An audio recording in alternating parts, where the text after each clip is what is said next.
Welcome back, you night owls.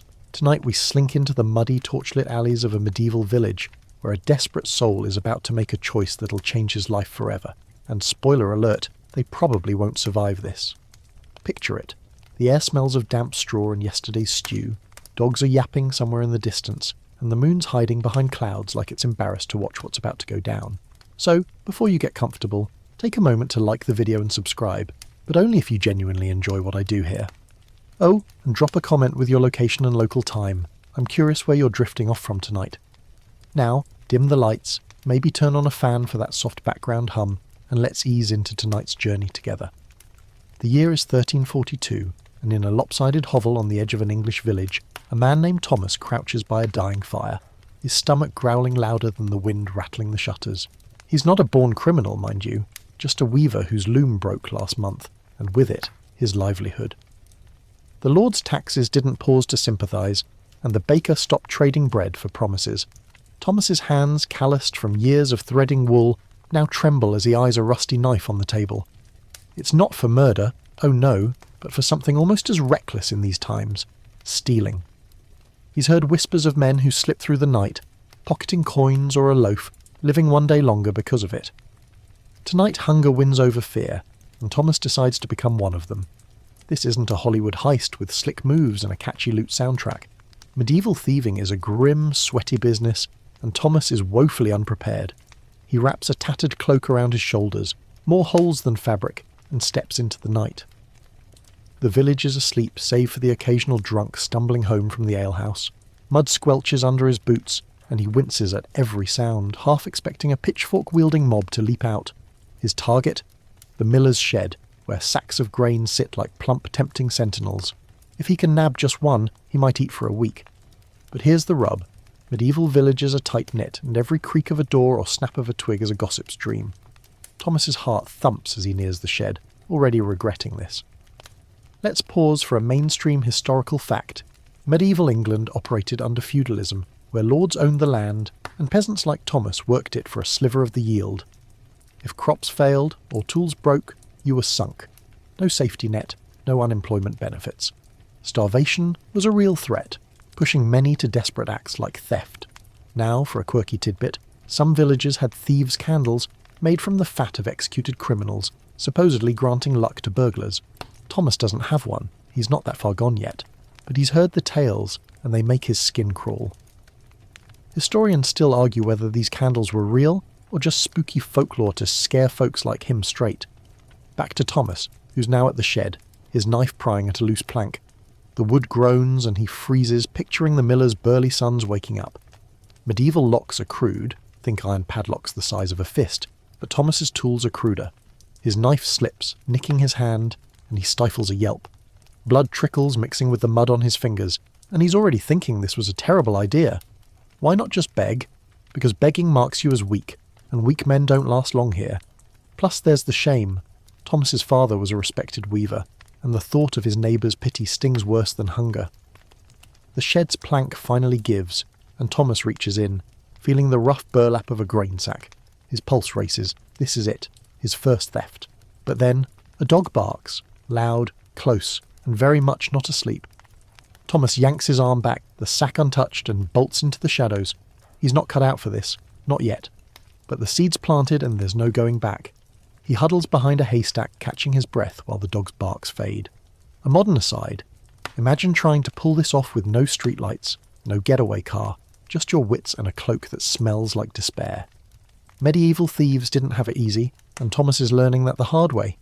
Speaking of hard ways, let's talk about the stakes. If Thomas gets caught, it's not a slap on the wrist. Medieval law is brutal. Think public humiliation or losing a hand. The village reeve, a sort of medieval sheriff, doesn't mess around. Thomas knows the stories. A thief caught last year was branded with a hot iron, his cheek marked forever. And yet, here's a light joke to ease the tension. Why did the medieval thief avoid stealing chickens? Because they cluck louder than a town crier with a grudge. Thomas isn't laughing, though. He's back in his hovel now, empty-handed but alive, staring at the knife again. The hunger's still there, gnawing like a rat in his gut. The next night, Thomas tries again, because what else can he do? He's heard of a market day tomorrow, where merchants' stalls will be heavy with goods. Maybe he'll have better luck there. But markets are crowded, and crowds mean watchful eyes. He's not thinking about the glory of a big score, just a loaf of bread, maybe an apple. His hands shake less this time, but his mind's racing. What if someone recognises him? What if the miller's dog follows his scent? He's already imagining the stocks, the jeering crowd, the priest muttering about eternal flames. And yet he pulls the cloak tighter and steps out. The village's silence both a comfort and a threat. Another joke to keep things light. Why don't medieval thieves use disguises? Because a fake beard made of sheep's wool fools no one, especially not the sheep. Thomas doesn't have a disguise, just his own tired face. He's not a master criminal. He's a weaver who can't weave anymore. The village's dirt paths feel like a maze now, every corner hiding a potential disaster.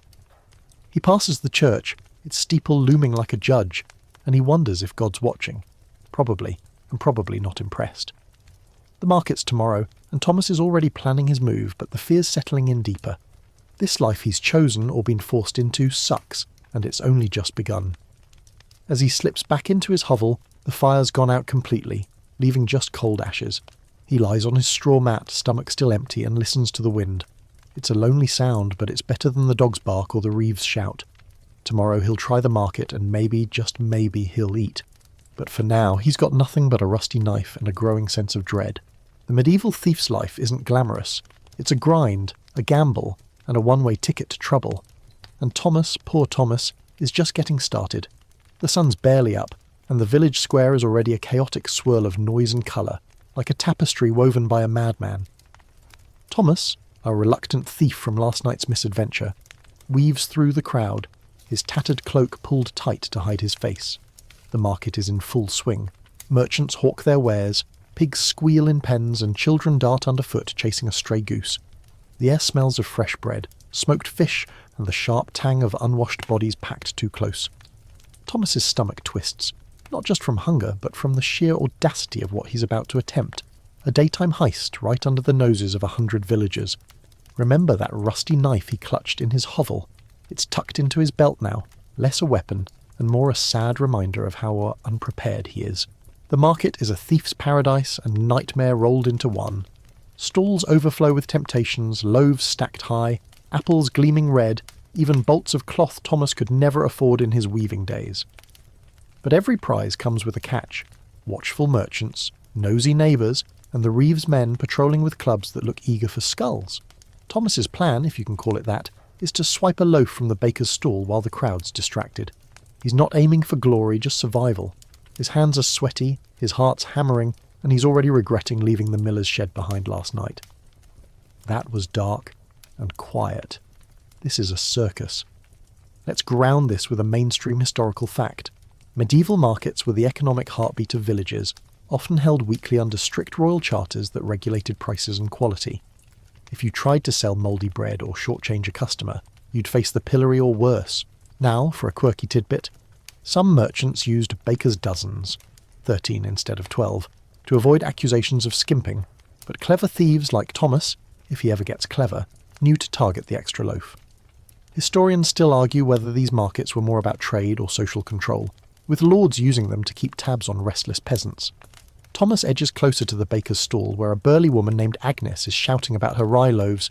Fresh as a maiden's blush! He's seen her before. She once gave him a crust when his loom was still spinning. Now he's about to betray that small kindness. The crowd surges as a juggler starts tossing apples, and Thomas sees his chance.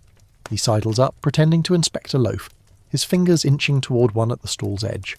His cloak brushes a basket, and it teeters. Oh, great, he thinks. Knock over the whole stall, why don't you? A light joke to ease the tension. Why did the medieval thief avoid stealing eggs? Because breaking them would crack his cover. Agnes turns to haggle with a customer, and Thomas's moment arrives. He grabs the loaf, tucks it under his cloak, and steps back, heart in his throat.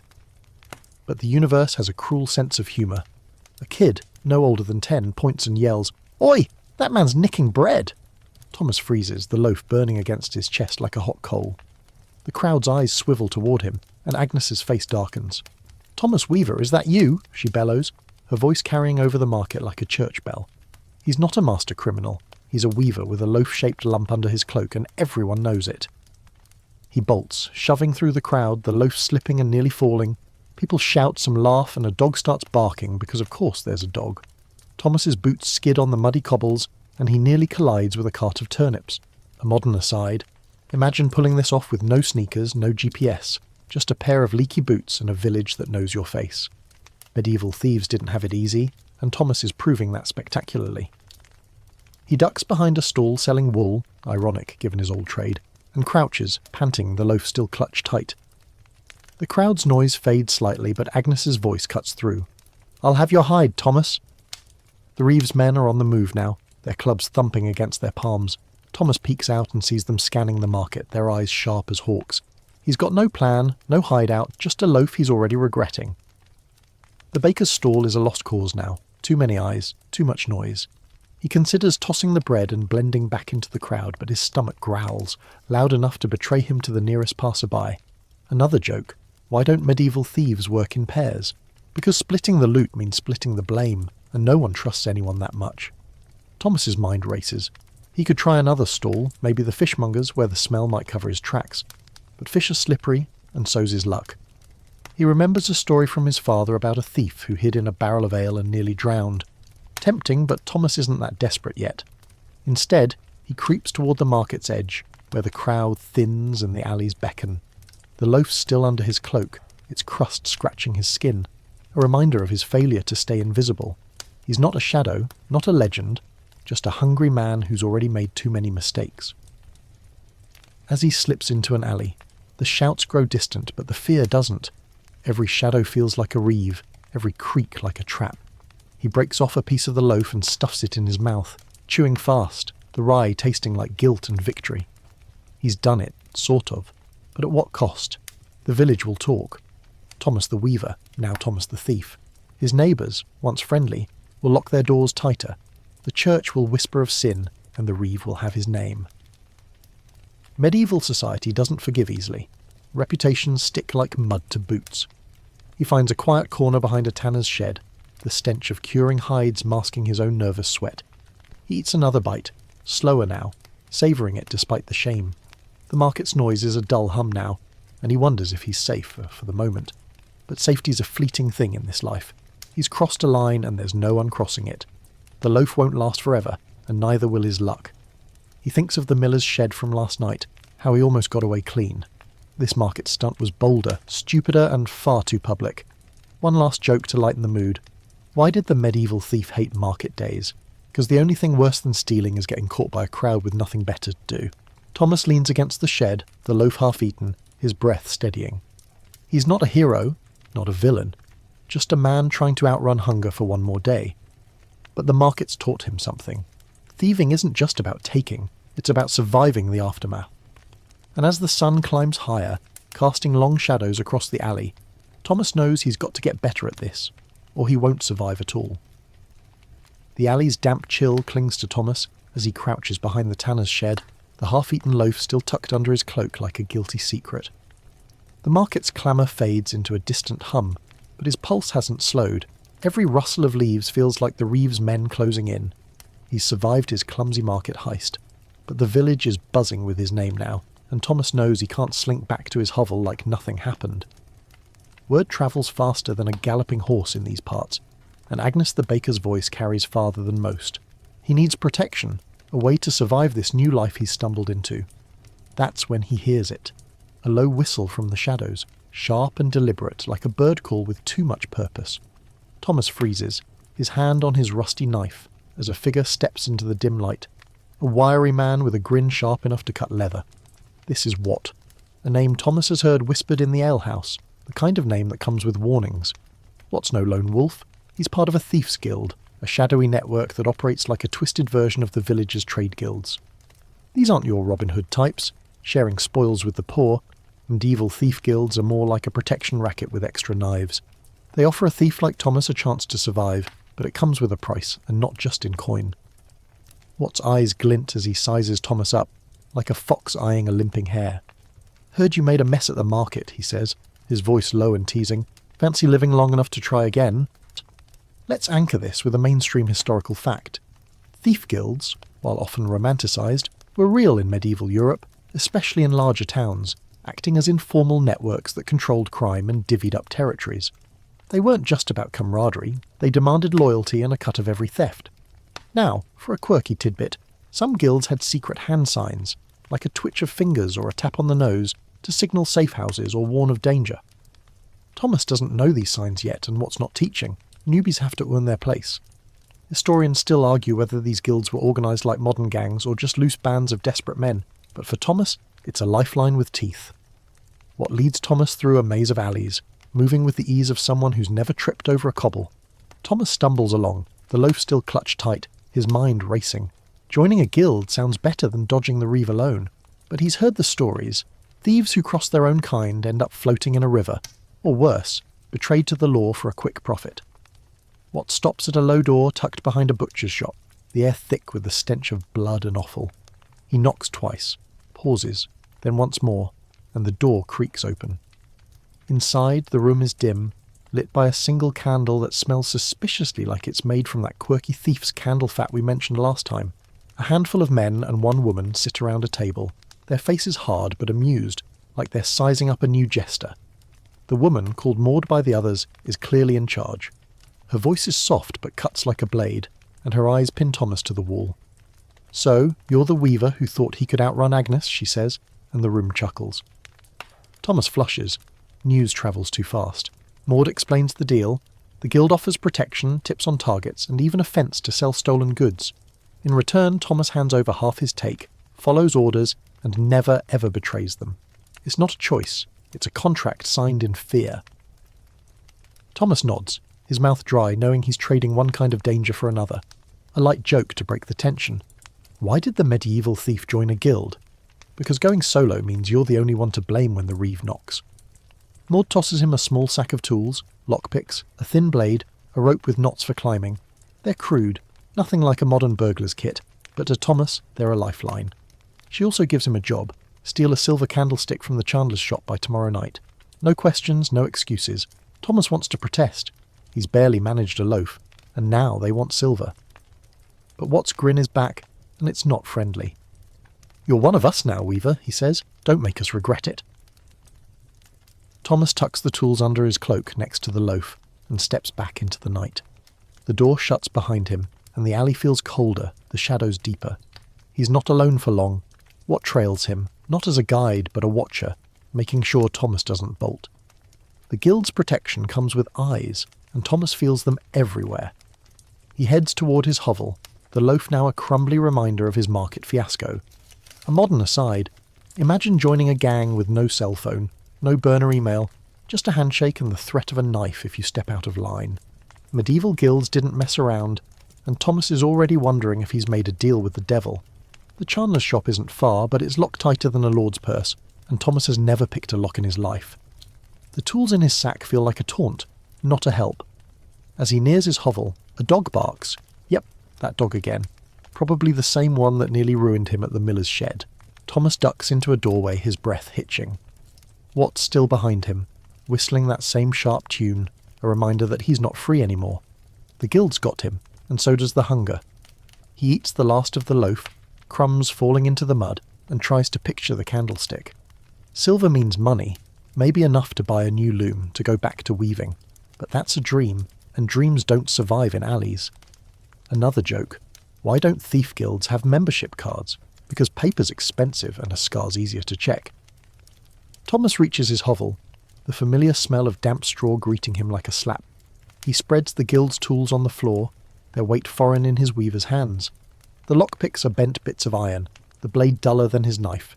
He tries to practice on his own door, but the pick slips, and he curses under his breath. Watt's outside, leaning against a wall, eating an apple he probably stole. "You'll learn," Watt says, tossing the core into the mud. "Or you won't." Thomas doesn't sleep that night. His mind stuck on the candlestick, the guild, and the reeves' clubs. The village is quiet now, but it's a restless quiet, like it's waiting for him to fail. The guild's promise of protection feels like a chain, not a shield. Thomas knows he's not just stealing for himself anymore. He's stealing for Maud, for Watt, for a room full of strangers who'd sell him out faster than Agnes shouted his name. The chandler's shop looms in his mind, its locker puzzle he's not ready to solve. But hunger and fear are cruel teachers. and Thomas is learning fast. The medieval thief's life isn't just about dodging the law, it's about dodging your own kind too. And as the first light of dawn creeps through his shutters, Thomas grips the lockpicks, his hands steadier than they were yesterday. He's not a thief yet, but he's getting there, one bad choice at a time. Thomas crouches in the shadow of the chandler's shop, the night air thick with the waxy scent of tallow and beeswax drifting from within. His fingers fumble with the guild's lockpicks, those bent scraps of iron that feel more like a cruel prank than tools of the trade. The silver candlestick, Maud demanded, sits somewhere inside, probably gleaming on a shelf, mocking his inexperience. The village is asleep, save for the occasional hoot of an owl and the distant clatter of a drunk's boots. Thomas's cloak is damp with sweat and dew, and his heart thumps loud enough to wake the dead, or worse, the chandler. Remember that loaf he swiped from the market? The one that got him into this mess. It's long gone, crumbs in his belly and trouble in his wake. Now he's here, trying to prove himself to a guild that doesn't care if he lives or dies, just as long as they get their silver. The chandler's shop is a sturdy timber building, its door sealed with a padlock that looks like it could laugh at Thomas's flimsy picks. He's no locksmith. His hands are trained for looms, not larceny. The guild's tools include a thin blade and a knotted rope, but the rope's useless unless he's climbing, and the blade's duller than a monk's sermon. He kneels, squinting at the lock in the moonlight, and tries to recall Watt's half-hearted advice. Feel for the click, Weaver. Easy for Watt to say. He's probably off stealing apples again, whistling that irritating tune. Thomas probes the lock, the pick scraping metal, and it slips, nearly snapping. He bites back a curse, his breath fogging in the cold. Let's ground this with a mainstream historical fact. Medieval locks were often simple but heavy, using wards or tumblers that required brute force or crude picks to bypass, making thieving a skill few mastered without years of practice. Now for a quirky tidbit. Some thieves carried charms like rabbit's feet or dried herbs, believing they'd ward off bad luck, or the Reeves dogs. Thomas has no charm unless you count his growing panic. Historians still argue whether these charms were mere superstition or part of a broader thieves' folklore, passed down in guilds like Maud's. Thomas, though, is too busy sweating to care about folklore. The lockpick slips again, and Thomas's hand shakes, the metal clinking loud enough to make him wince. He freezes, listening for footsteps, but hears only the wind rattling the shop's shutters. A modern aside, imagine trying to crack a lock with no YouTube tutorials, no flashlight, just a flickering moon and tools that belong in a scrap heap. Medieval thieving was less about finesse and more about sheer nerve, and Thomas's nerves are fraying fast. He tries again, twisting the pick, and feels something give. A faint click, like a whisper of hope. The lock doesn't budge, though. It's teasing him, just like Maud's smirk when she handed him this job. A dog barks. Yep, that dog again. Probably the same mutt that's been haunting him since the miller's shed. Thomas ducks lower, his cloak catching on a splintered board. The bark fades, but his heart doesn't slow. He's got no time for mistakes, what's probably lurking nearby watching to report back to Maud. The guild's protection is a leash, and Thomas feels it tightening. He tries the lock again, his fingers steadier now, fueled by desperation. Another click, then a grind, and the padlock pops open with a grudging creak. Thomas stares, half expecting it to snap shut again, but it holds. He's in, or at least he's at the door. The door itself is another hurdle. It's old, warped, and creaks like a dying crow when he pushes it. He slips inside, the air thick with wax and dust, and pulls the door shut behind him. The shop is dark, save for slivers of moonlight sneaking through cracks in the shutters. Shelves loom around him, stacked with candles. Tallow for the poor, beeswax for the rich. The silver candlestick, Maud's prize, is probably in the back, where the chandler keeps his best wares. Thomas creeps forward, his boots scuffing the floor, and knocks over a stack of tallow sticks. They clatter, and he freezes, his breath hitching. A light joke to ease the tension. Why don't medieval thieves steal candles? Because they're too busy tripping over them in the dark. He finds the candlestick on a high shelf, its silver glinting like a taunt. It's heavier than he expected, cold and smooth in his hands. He tucks it under his cloak next to where the loaf once sat, and feels a flicker of triumph. But triumph is a fickle friend. As he turns, his elbow clips a shelf, and a beeswax candle, worth more than a week's bread, tumbles to the floor with a thud. Thomas curses silently, his heart hammering. He grabs the candle, shoves it back, and heads for the door. The shop feels like a trap now, every shadow hiding a Reeve or worse, Maud herself ready to call him a failure. Outside, the air is colder, sharper, and the village is still quiet. Thomas relocks the padlock, sloppy, but it might buy him time. and slips back into the alley. The candlestick's weight is a comfort and a curse. It's his ticket to the guild's favour, but it's also evidence that could get him branded or worse. He moves fast, sticking to the shadows, the tools jangling in his sack. Watt's whistle cuts through the night again, closer now, and Thomas knows he's being watched. The guild doesn't trust him yet, and why should they? He's a weaver playing thief, and he's barely keeping up. Another joke. Why did the medieval thief hate silver? Because it shines bright enough to get you caught. Thomas reaches a crossroads, the candlestick heavy against his chest. He's supposed to meet Watt at the butcher's shop, hand over the prize and hope Maud's pleased. But doubts creep in. What if they take the candlestick and ditch him? What if this is a test and he's already failed? The guild's rules are murky, but betrayal is clear. Cross them, and you're done. Thomas grips the candlestick tighter, his mind spinning. He could run, sell it himself, start over somewhere else. But where? The next village over is just as hungry, just as watchful.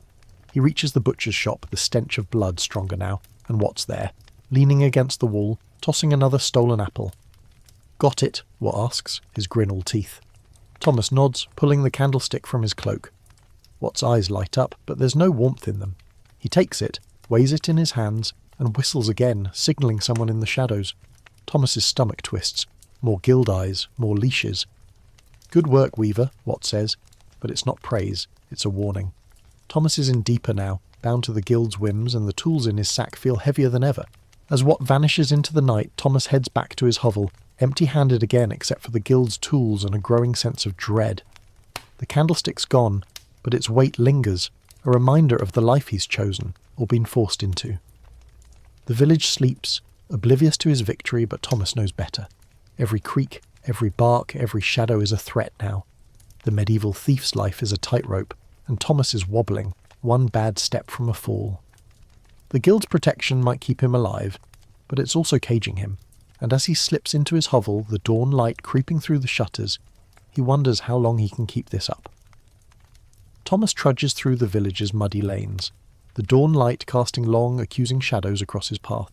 The guild's lockpicks jangle in the sack slung over his shoulder, a constant reminder of the silver candlestick he handed over to Watt last night. He's back in his hovel now, but sleep is a distant dream. His mind churns with the weight of what he's done. He's a thief, officially bound to Maud's guild, and the village feels smaller, meaner, like it's waiting to spit him out. The Reeves men are out there sniffing for trouble, and Agnes the baker's probably still fuming about her loaf. Thomas's stomach growls, empty again, because the guild didn't pay him in bread.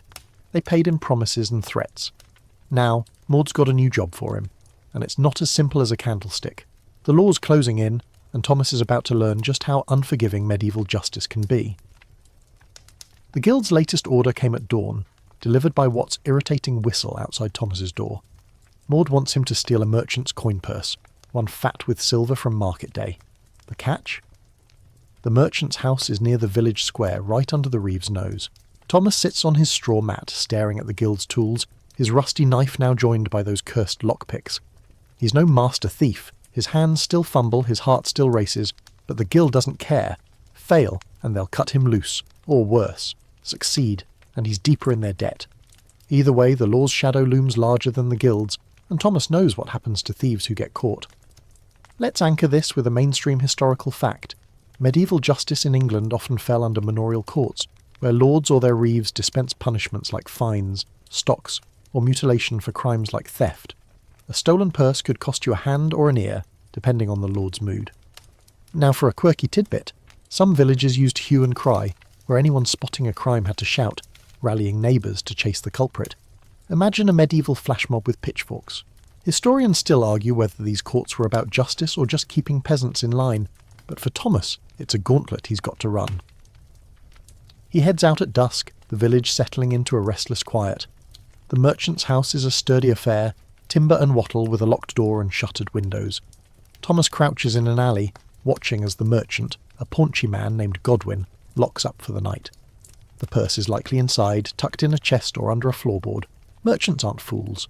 Thomas's plan is shaky. Pick the lock, slip in, grab the purse, and vanish before the hue and cry starts. His fingers fumble with the lockpicks are still unfamiliar, and he mutters a prayer, though he's not sure God's listening to thieves these days. A light joke to ease the tension. Why don't medieval thieves rob merchants in daylight? because even the sun's a snitch in a village this small. The lock's stubborn, heavier than the chandler's, and Thomas's picks bend under the strain.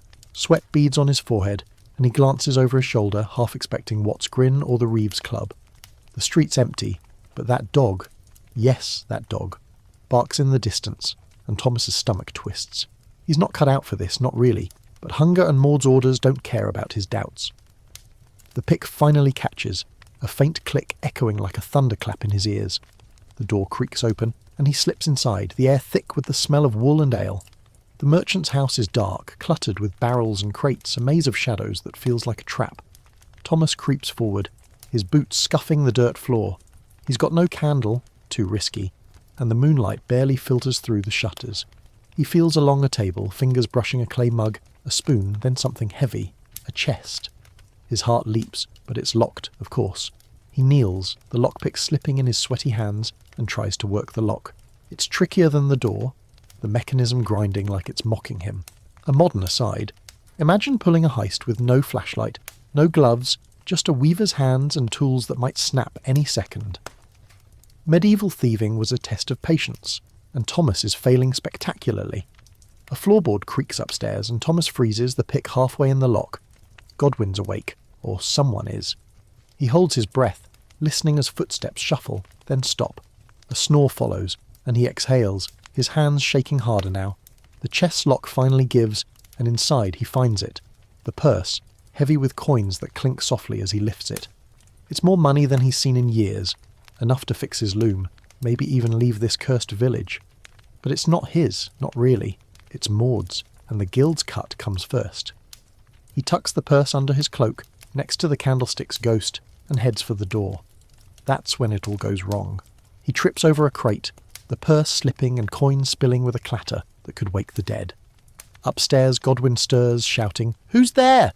Thomas bolts, the purse half open, coins scattering like breadcrumbs. He's out the door, but the hue and cry starts. A neighbour's voice, then another, shouting, "Thief!" The village wakes, dogs barking, torches flaring. Thomas runs, his cloak flapping, the purse clutched tight. Another joke. Why did the medieval thief hate coin purses? Because they jingle louder than a jester's bells. He ducks into an alley, his breath ragged, but the shouts are closer now. The Reeves men are fast, their clubs ready, and the guild's nowhere to save him. Thomas remembers the stories. Thieves caught in the act face the stocks, a branding or worse.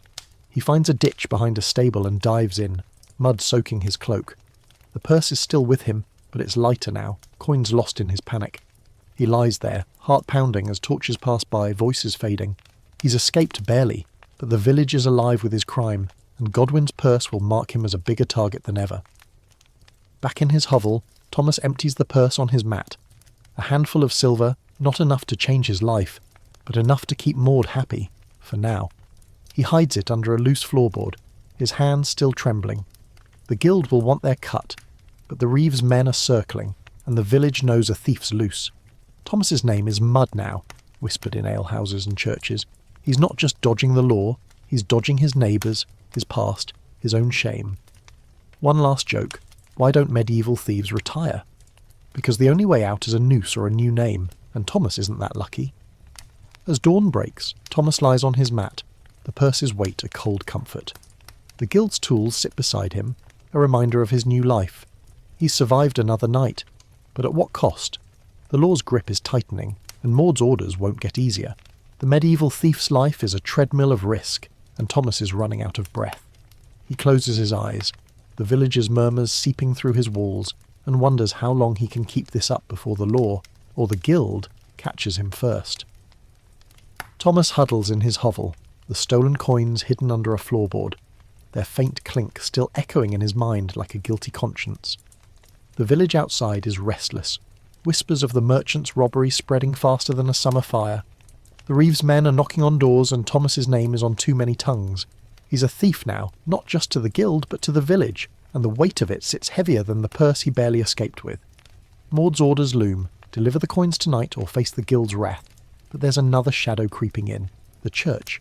Its steeple looms over the village like a stern parent, and Thomas feels its judgment in every creak of his hovel's walls. He's not just dodging the law now, he's dodging God, or at least the priest who claims to speak for him. The church isn't just a building in medieval life, It's the heartbeat of morality, the keeper of souls, and a nosy neighbour all rolled into one.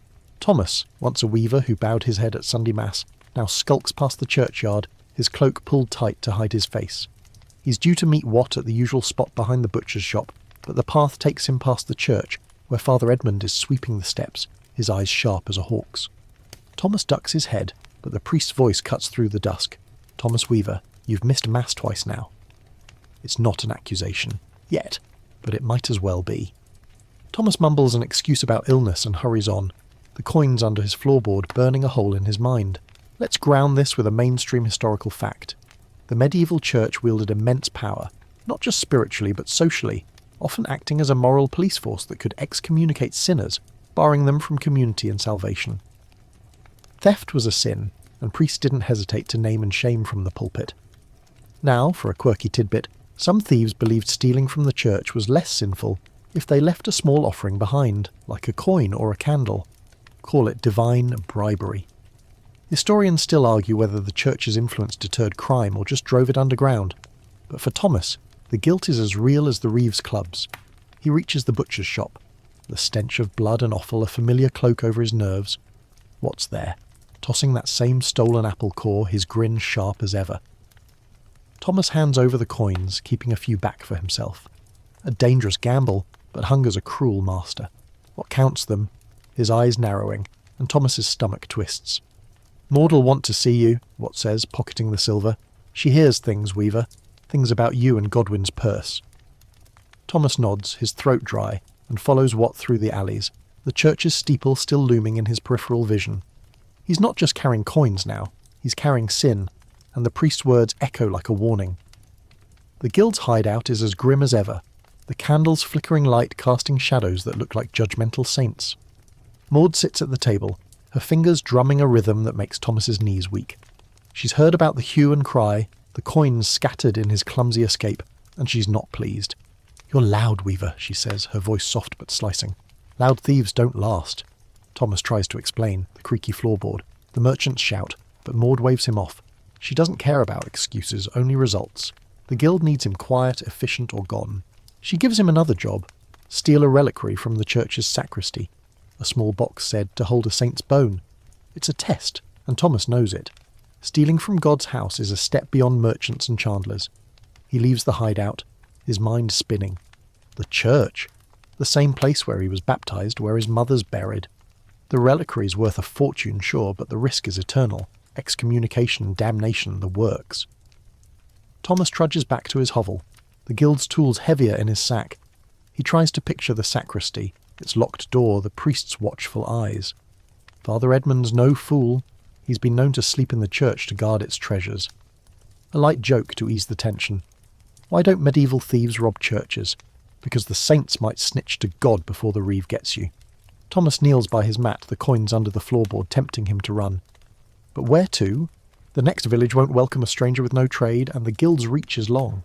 He pulls out the lockpicks, practising on his own door again, the metal scraping like his own guilt. A modern aside. Imagine trying to rob a church with no electric tools, no getaway car, just a shaky hand and a soul that's already half convinced it's damned.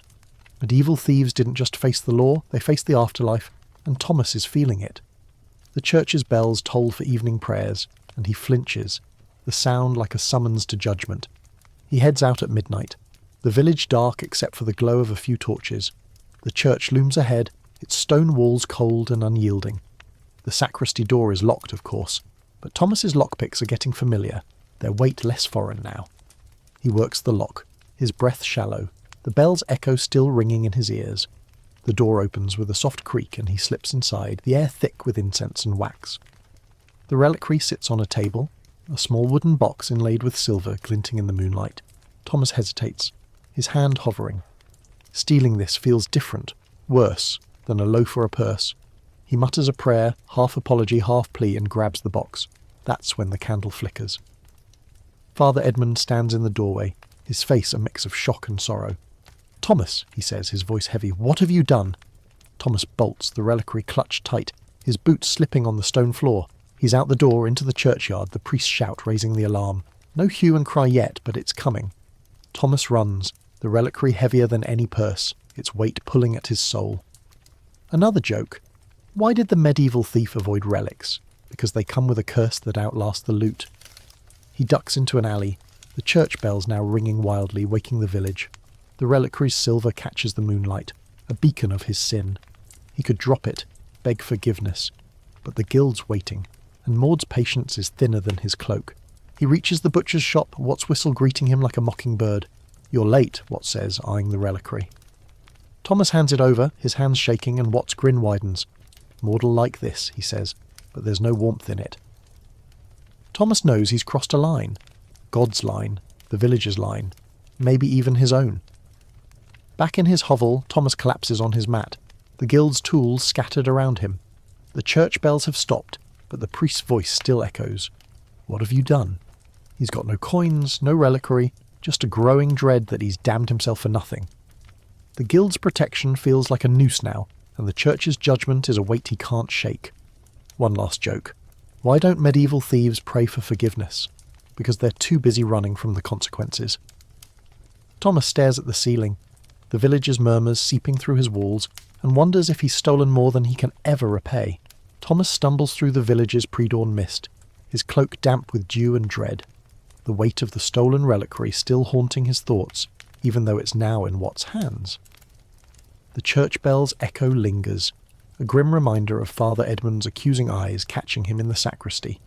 The guild's hideout feels like a distant memory, but Maud's next job already looms, a castle heist no less, targeting a nobleman's silver plate stashed in a fortified keep on the village's edge. Thomas's hands, still calloused from his weaver days, tremble as he grips the guild's tools, those cursed lockpicks and that dull blade mocking his inexperience. He's no daring rogue. He's a desperate man who's crossed God and the law, and now he's aiming for a lord's wrath. The village is quiet, but it's the kind of quiet that hides pitchforks and torches, and Thomas knows his luck's running thinner than his threadbare cloak. The castle isn't some fairy tale fortress with turrets and banners. It's a squat stone keep, more prison than palace, surrounded by a moat that smells like despair.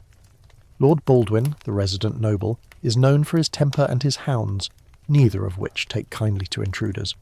Thomas crouches in a ditch near the keep, the guild's rope coiled beside him, its knots rough against his fingers. Maud's orders were clear. Get the silver plate, don't get caught, and don't come back empty-handed. Thomas's market fiasco and the reliquary theft have marked him as loud and clumsy, and the guild's patience is wearing thin. He pictures Wat's sharp grin, Maud's sharper eyes, and wonders if he's stealing for survival or just digging his own grave. Let's anchor this with a mainstream historical fact. Medieval castles, even small ones, were designed for defence, with narrow windows, heavy doors, and guards who didn't sleep on the job, making them a thief's nightmare. Breaching one was a high-stakes gamble, often ending in capture or worse. Now, for a quirky tidbit, some thieves believed rubbing garlic on their boots could throw off guard dogs' noses. Folklore, probably, but Thomas wishes he'd tried it. Historians still argue whether castle thefts were rare because of security, or because thieves who tried didn't live to brag. For Thomas, it's a test he can't afford to fail, but his track record, think spilled coins and a shouting priest, doesn't inspire confidence. He creeps closer, the moat stench curling his nose, and eyes the keep's postern gate, a small side entrance less guarded than the main one. The guild's rope is his only hope for scaling the low wall, but his arms are weaver's arms, not climbers, and the knots feel like they're laughing at him. He ties the rope to a tree stump, tests it, and nearly slips into the moat when it sags. A light joke to ease the tension. Why don't medieval thieves climb walls? Because falling into a moat is a worse bath than they've had all year. Thomas grits his teeth, loops the rope around his shoulder, and starts climbing, the stones scraping his hands raw. The wall's not high, but it feels like a mountain, and every grunt sounds like a trumpet in the still night. He reaches the top, panting, and peers into the courtyard. It's dark, save for a torch flickering near the gate, where a guard dozes, his helmet tilted like he's dreaming of ale. Thomas's target is the kitchen, where the silver plate, used for Lord Baldwin's feasts, is kept in a locked chest. He drops into the courtyard, landing harder than he meant, and freezes as the guard stirs. No shout, no dogs, yet. He scampers to the kitchen door, the lockpick slipping in his sweaty hands. The lock's heavier than the chandler's, more stubborn than the merchant's, and Thomas's heart sinks. He's no locksmith. He's a weaver who's forgotten how to weave. A modern aside, imagine breaking into a castle with no power tools, no night vision goggles, just a shaky hand and a rope that's probably stolen itself. The lock clicks, A miracle, and Thomas slips inside. The kitchen smells of stale bread and roasted meat. A cruel tease for his empty stomach. The chest is in the corner, its iron bands glinting in the moonlight. He kneels, the lockpick scraping, and hears a low growl. Not that dog from the village, thank God, but one of Baldwin's hounds, its eyes glowing from the shadows. Thomas freezes, his hand on the chest, and whispers a prayer. Less for salvation, more for the dog to stay quiet. It sniffs, then pads away, probably bored. Thomas exhales, his hands shaking as he works the lock. It gives, and inside the silver plate shines like a small moon, heavy and cold in his hands. He tucks it under his cloak, its edges digging into his ribs, and heads for the door. That's when his luck predictably runs dry. He trips over a broom. Yes, a broom, left leaning against the wall, and it clatters like a war drum. The guard outside wakes, shouting, "Who's there?" And the hound's back, barking loud enough to rouse the whole keep. Thomas bolts, the plate slipping under his cloak, and scrambles for the rope. The courtyard's alive now, torches flaring, voices rising. Another joke. Why did the medieval thief hate brooms? Because they sweep you right into trouble. He reaches the wall, the rope still dangling, and climbs faster than he thought possible, his arms screaming. The plate's weight drags at him, threatening to pull him back into the courtyard.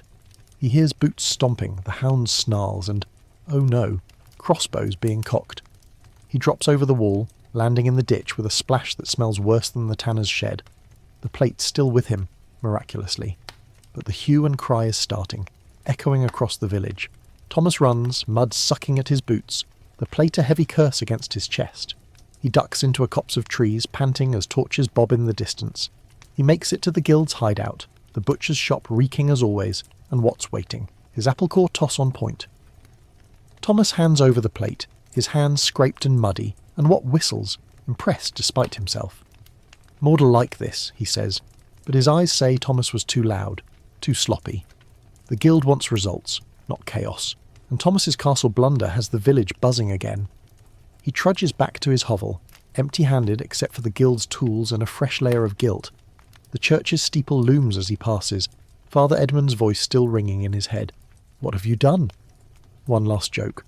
Why don't medieval thieves rob castles? Because the loot's not worth the moat bath. Thomas collapses on his mat, the plate's weight a ghost in his arms. He's survived, but the Reeves men are out there, and Lord Baldwin's no Agnes. He'll want blood, not just a branding.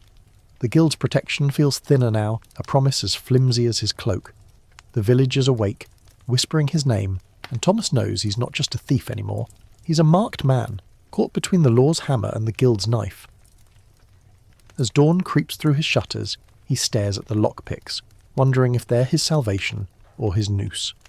Thomas slinks through the forest edge, the villagers' torchlights fading behind him like accusing eyes.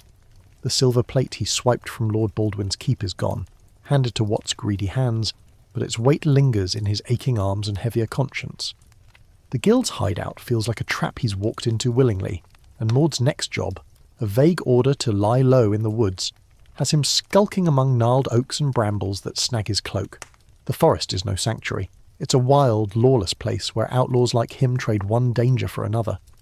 His boots sink into the damp earth, the air thick with the scent of moss and decay, and every snap of a twig feels like the Reeves men, or worse, wolves. Thomas grips his rusty knife, the guild's lockpick's useless out here, and wonders if he's fled the village's judgment only to stumble into nature's own brand of justice. The forest is a haven for outlaws, or so the alehouse tales claim, but Thomas finds no merry band of rogues waiting with a campfire and a song. Instead, it's cold, damp and alive with sounds that make his skin crawl. Owls hooting, branches creaking, and something rustling just out of sight. He's heard of bandits who thrive here, ambushing travellers on the King's Road, but Thomas is no bandit king. He's a weaver-turned-thief, his hands better suited to looms than swords, and the guild's orders to hide feel like a punishment, not a plan.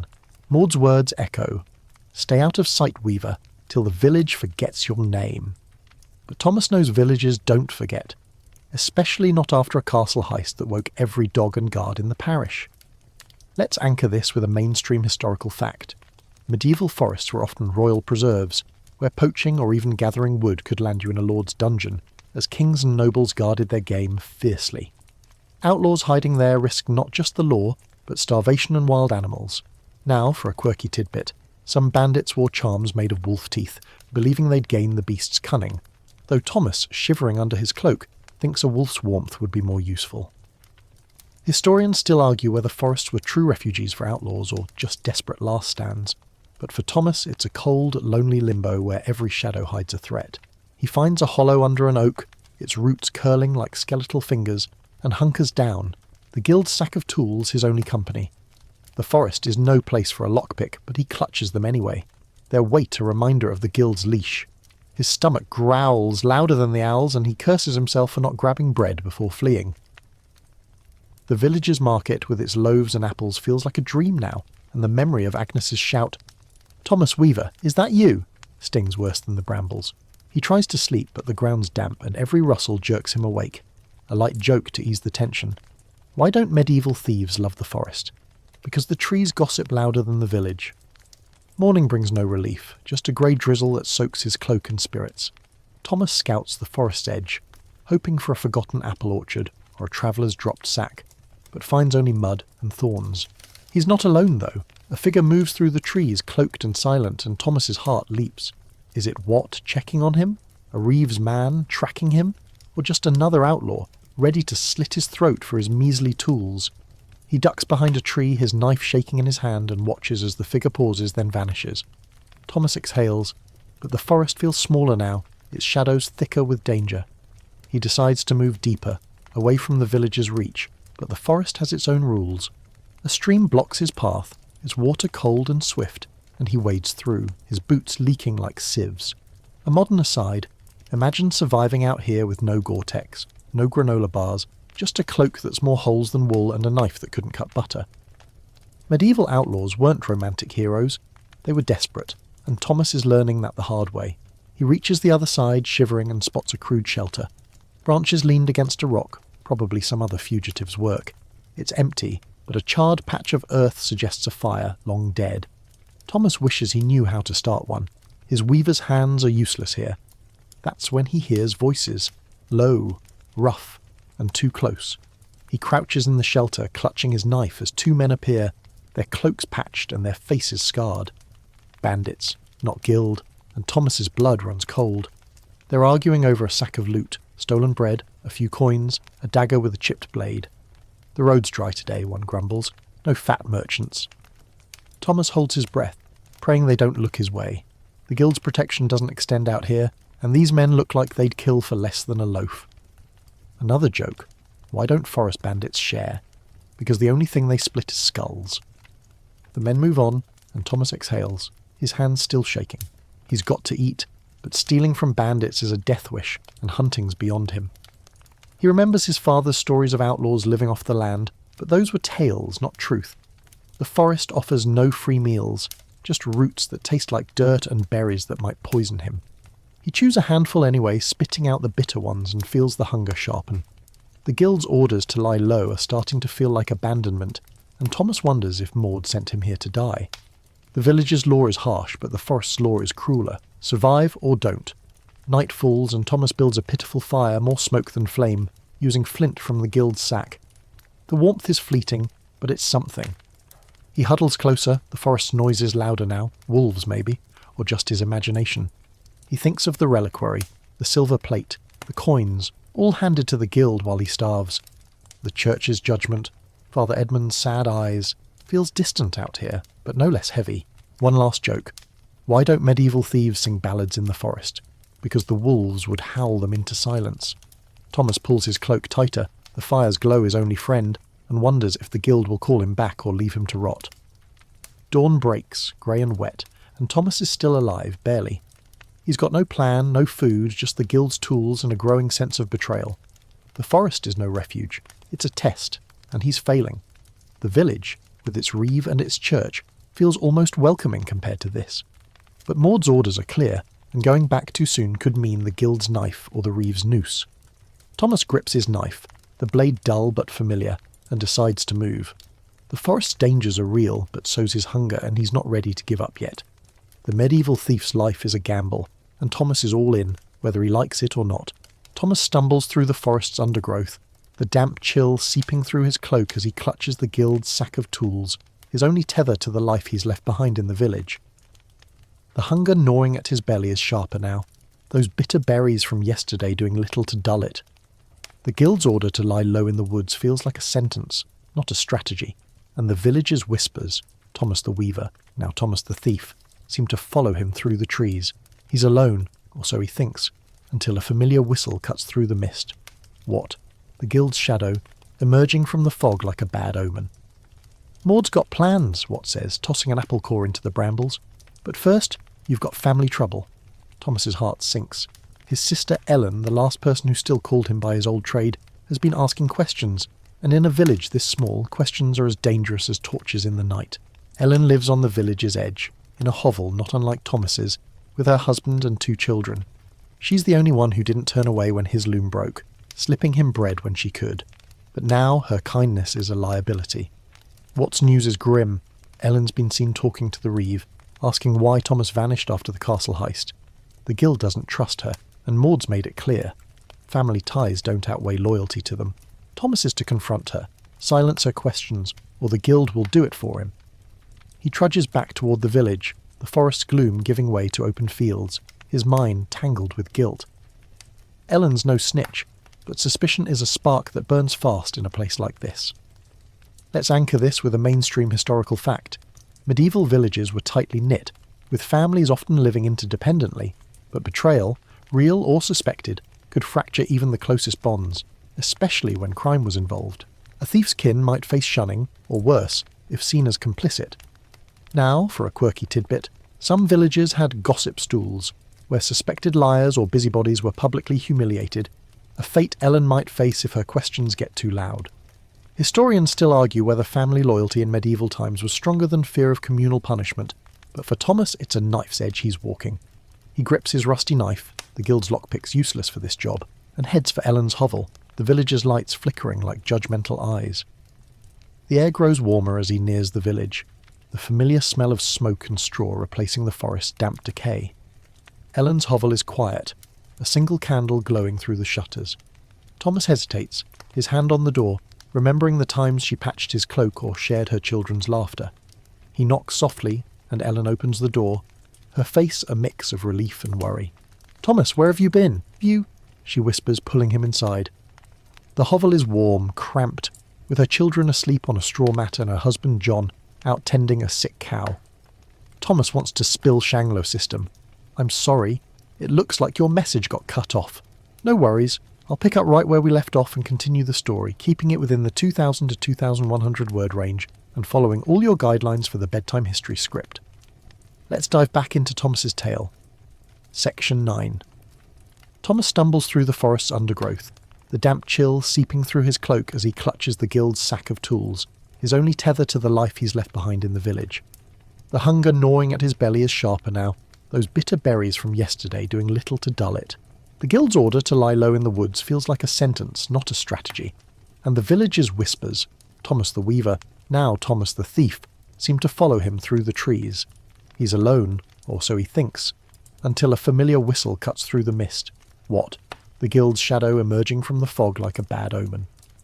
"Maud's got plans," Wat says, tossing an apple core into the brambles. "But first, you've got family trouble." Thomas's heart sinks. His sister Ellen, the last person who still called him by his old trade, has been asking questions, and in a village this small, questions are as dangerous as torches in the night. Ellen lives on the village's edge, in a hovel not unlike Thomas's, with her husband and 2 children. She's the only one who didn't turn away when his loom broke, slipping him bread when she could, but now her kindness is a liability. Wat's news is grim. Ellen's been seen talking to the reeve, asking why Thomas vanished after the castle heist. The guild doesn't trust her, and Maud's made it clear. Family ties don't outweigh loyalty to them. Thomas is to confront her, silence her questions, or the guild will do it for him. He trudges back toward the village, the forest gloom giving way to open fields, his mind tangled with guilt. Ellen's no snitch, but suspicion is a spark that burns fast in a place like this. Let's anchor this with a mainstream historical fact. Medieval villages were tightly knit, with families often living interdependently, but betrayal, real or suspected, could fracture even the closest bonds, especially when crime was involved. A thief's kin might face shunning or worse if seen as complicit. Now, for a quirky tidbit, some villages had gossip stools, where suspected liars or busybodies were publicly humiliated, a fate Ellen might face if her questions get too loud. Historians still argue whether family loyalty in medieval times was stronger than fear of communal punishment, but for Thomas, it's a knife's edge he's walking. He grips his rusty knife, the guild's lockpicks useless for this job, and heads for Ellen's hovel, the village's lights flickering like judgmental eyes. The air grows warmer as he nears the village, the familiar smell of smoke and straw replacing the forest's damp decay. Ellen's hovel is quiet, a single candle glowing through the shutters. Thomas hesitates, his hand on the door, remembering the times she patched his cloak or shared her children's laughter. He knocks softly, and Ellen opens the door, her face a mix of relief and worry. "Thomas, where have you been?" she whispers, pulling him inside. The hovel is warm, cramped, with her children asleep on a straw mat and her husband John out tending a sick cow. Thomas's throat tightens. This is the last place he feels safe, and now he's here to threaten it. Ellen sets a crust of bread before him, her eyes searching his face. "They're saying you stole from the castle," she says, her voice low but sharp. Thomas flinches, the bread untouched. He wants to tell her everything, the guild, Maud, the reliquary, but the guild's leash chokes the words. Instead he mutters, "You need to stop asking about me, Ellen. It's not safe." Her face hardens, not with anger but hurt. "You're my brother," she says, as if that explains everything. But in this village, family isn't armour, it's a target. Thomas knows the Reeves men are circling and Maud's orders are clear. Silence Ellen, or lose the guild's protection. He tries to explain, keeping his voice soft like he's soothing her children after a nightmare. "The Reeves watching you," he says. "If you keep asking, they'll think you're in on it." Ellen's eyes widen. She's no fool, but she's stubborn, like their mother was. "I just wanted to know you're alive," she snaps, and Thomas feels the sting of her words. He's alive, sure, but at what cost? The guild's tools weigh heavy in his sack, a reminder of the silver plate, the reliquary, the coins, all taken, all gone, leaving him with nothing but threats. A light joke to ease the tension. Why don't medieval thieves visit family? Because every hug comes with a side of suspicion. Ellen paces, her shadow flickering in the candlelight. "John heard the Reeve talking," she says. "They're searching hovels, Thomas, yours too." His stomach twists. The coins under his floorboard, the guild's tools, all damning evidence. He needs to move them, but leaving now risks running into the Reeves men. Ellen offers to hide him, but that's a trap. If she's caught sheltering him, her family's ruined. Thomas shakes his head, the bread still untouched. "Just stop asking," he says, his voice breaking. "For your kid's sake." Ellen's eyes glisten, but she nods, the silence between them heavier than any loot. He leaves her hovel, the night air sharp and cold. The village is asleep, but the Reeves men aren't. They're out there, clubs ready, and Thomas's name is their favourite tune. He heads to his own hovel, sticking to alleys, the guild's sack bouncing against his hip. The coins under the floorboard are his only bargaining chip if the guild turns on him, but they're also a noose if the Reeve finds them. He slips inside, the familiar damp straw smell no comfort now. He pries up the floorboard, grabs the coins and stuffs them into the sack with the lockpicks. A modern aside. Imagine hiding evidence with no safe deposit box, no shredder, just a creaky floor and a prayer no one's watching. As he works, a knock rattles the door. Hard, insistent, not Ellen's soft tap. Thomas freezes, the coins clinking softly. "Thomas Weaver!" a voice barks. Godric, the Reeves man, with a voice like a war horn. Thomas's heart races. He's got seconds, maybe less. He shoves the floorboard back, grabs the sack and slips out the back window, his cloak catching on the frame. The alley's dark, but torches are closing in, their light dancing like wolves' eyes. He runs, the sack heavy, his boots slipping in the mud. Another joke. Why don't medieval thieves have hideouts? Because every shadow's a snitch waiting to spill. He ducks behind a cart, the coins jangling like a traitor's confession. Godric's men are thorough, checking every corner, and Thomas knows his hovel's done for. They'll find nothing, but they'll mark it as his. He heads for the forest again, the only place the Reeve might not follow. But it's no refuge, just a cold, hungry maze. The guild's hideout is too far, and Watt's whistle is nowhere to be heard. Thomas clutches the sack, the coins his only leverage, but they're also his anchor, tying him to the guild and the law. He thinks of Ellen, her hurt face, her children asleep, and wonders if he's betrayed her by dragging her into this. He reaches the forest's edge, the trees swallowing him like a guilty secret. The village's torches fade, but the fear doesn't. Ellen's questions might stop, but her trust is broken, and Thomas feels it like a wound. The guild's protection is a lie, the church's judgment a shadow, and now his family's loyalty is crumbling. One last joke. Why don't medieval thieves write home? Because letters leave a trail, and family's the first to turn you in. Thomas hunkers down under a tree, the sack beside him, the coins cold against his skin. The village is behind him, but its whispers follow, and as dawn creeps closer, he knows he's not just running from the law, he's running from everyone he ever loved. Thomas crouches under the forest's gnarled canopy, the guild's sack of coins and tools pressed against his chest, like a shield against the dawn's creeping light. The villagers' torches are gone, but the Reeves men linger in his mind, Godric's bark. Thomas Weaver, still ringing like a death knell. Ellen's hurt face, her whispered plea to stop running, cuts deeper than the brambles snagging his cloak. He's fled the village again, but the forest offers no comfort, only hunger, and the distant howl of something that's probably not a dog. The guild's orders to lie low are a fading echo. What's last visit brought no new jobs, only a warning to stay hidden. But now a new shadow falls over Thomas's world. The plague, creeping into the village like a thief in the night, turning chaos into opportunity, and danger. The Black Death hasn't hit this village full force yet, but rumours slither through the trees carried by travellers and merchants. People are coughing, fevers are rising, and the church's bells toll more for funerals than prayers. Thomas hears it from a passing peddler, who barters news for a sip of water. The village is locking doors, neighbours shunning neighbours, and the Reeves men are too busy burying bodies to chase thieves. For a moment, Thomas sees a chance. Empty houses, unguarded stalls, a village distracted by death. But the peddler's cough, wet and ragged, reminds him that opportunity comes with a price, and this one might be paid in boils and fever. He clutches his sack tighter, the coins inside a cold comfort against the plague's invisible threat. Let's anchor this with a mainstream historical fact. The Black Death, peaking in Europe from 1347 to 1351, killed up to half the population, disrupting villages with fear, labour shortages and mass burials that overwhelmed churches and fields. Thieves sometimes exploited the chaos, looting abandoned homes, but risked infection themselves. Now, for a quirky tidbit, some believe tying onions to your belt could ward off the plague's miasma, a superstition as useless as Thomas's lockpicks against a fever.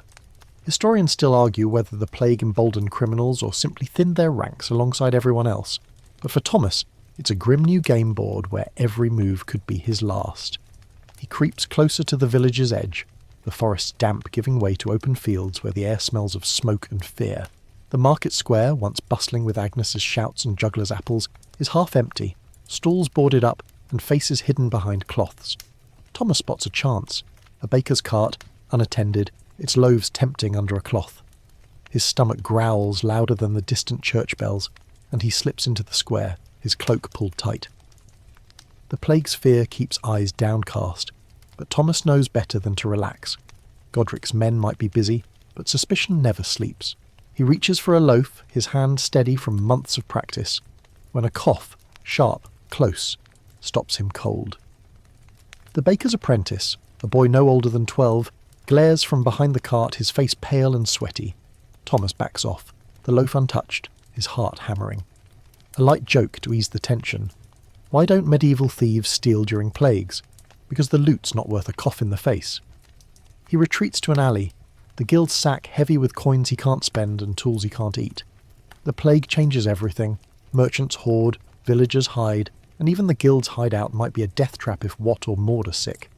Thomas thinks of Ellen, her children, and wonders if they're safe or if the fever's already knocked on their door. He can't risk checking. The guild's leash and the Reeves' eyes keep him moving. Instead, he targets an abandoned hovel, its door ajar, the family inside either fled or dead. He slips in, the air stale with dust and something sweeter, sicker. A sack of grain sits in the corner, half full, and Thomas grabs it, his hands shaking. It's not silver, not a reliquary, but it's life for another week, if he can avoid the plague's grasp. Outside, the village is a ghost of itself, the church's bells tolling as a cart rumbles by, piled with bodies wrapped in cloth. Thomas ducks behind a wall, the grain sack heavy on his shoulder. The plague's chaos is a thief's dream, but it's also a nightmare. Every touch, every breath, could be deadly. He remembers that quirky onion trick and wishes he had one, not for protection but to eat. A modern aside, imagine thieving with no hand sanitizer, no masks, just a cloak that's seen better days, and a village where death's the loudest neighbour. Medieval thieves didn't just dodge the law, they dodged fate, and Thomas's luck feels thinner than ever. He heads back to the forest, the grain sack slowing him down, but it's worth the risk. The guild's hideout is too dangerous now. What's apple-tossing grin might come with a fever.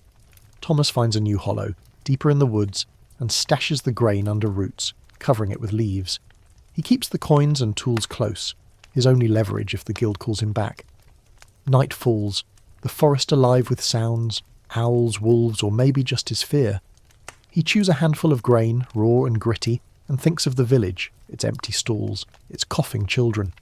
The plague's a thief too, stealing lives while Thomas steals scraps, and he wonders who's worse. A rustle breaks his thoughts, and he grips his knife, expecting bandits or what. Instead, a figure stumbles through the brush. A girl, barely older than Ellen's daughter, her face gaunt, her eyes wild. She's fleeing the village or something, her cough dry but ominous. Thomas hesitates, then tosses her a handful of grain, keeping his distance. She grabs it, muttering thanks, and vanishes into the trees. Thomas's heart twists. He's no hero, but he's not heartless. Yet. Another joke. Why don't medieval thieves help strangers? Because kindness is a luxury, and plague's a lousy guest. Dawn breaks, grey and heavy, and Thomas is still alive. His grain stash a small victory. The village's bells toll faintly, a reminder of the plague's grip. He thinks of Maud, the guild, and wonders if they're even alive to collect their cut. The forest's cold, but it's safer than the village, for now. He checks the coins, their clink a hollow promise of freedom, but freedom's a lie when every path leads to danger. The plague's turned the world upside down, and Thomas is just another shadow, stealing to survive while death steals faster. One last joke. Why don't medieval thieves fear the plague? Because they're already running from everything else. Thomas pulls his cloak tighter, the grains wait a faint hope, and waits for the guild's whistle, or the fever's knock, knowing neither brings salvation. Thomas hunkers in his forest hollow, the stolen grain sack hidden under roots, its weight a small anchor against the chaos creeping in from the village. The plague's shadow looms larger now, its coughs and tolling bells seeping through the trees like a fog. The guild's silence is deafening. No whistle from Watt, no orders from Maud, and Thomas wonders if they've succumbed to the fever or abandoned him to the woods. His coins, tucked in the guild sack with those useless lockpicks, clink softly as he shifts, a reminder of the merchant's purse and the life he's left behind. The village is a death trap, but so is the forest, and Thomas's latest gamble is to return, not for the guild, but for survival. The market's chaos, thinned by plague, offers a chance to steal from merchants too wary to trust anyone but too desperate to stop trading. Thomas pulls his cloak tighter, its holes letting in the chill, and heads toward the village, his rusty knife a flimsy shield against what's waiting. The market square is a ghost of its former self, stalls half empty, merchants' faces hidden behind cloths, their eyes darting like hunted animals. The air smells of smoke and fear, not bread and ale, and the church's bells toll a grim rhythm in the distance. Thomas spots a target, a spice merchant's stall, its sacks of pepper and saffron worth more than silver in these lean times. The merchant, a wiry man named Cedric, is distracted, haggling with a customer over a pinch of cloves. Thomas's stomach growls louder than the bells, but it's not just hunger driving him. Spices can be bartered for food, maybe even safety, if he can outsmart Cedric's watchful gaze. He creeps closer, his cloak blending with the crowd's drab colours, and prays the plague's fear keeps eyes off him. Let's anchor this with a mainstream historical fact. Medieval merchants were often the backbone of trade, travelling with goods like spices, which were so valuable they were sometimes used as currency. But during the plague, markets shrank as trust and travel dwindled. Thieves preyed on the chaos, but so did suspicion. Now, for a quirky tidbit, some merchants smeared their stalls with vinegar, believing it kept the plague at bay, a trick as useless as Thomas's onionless belt against the fever.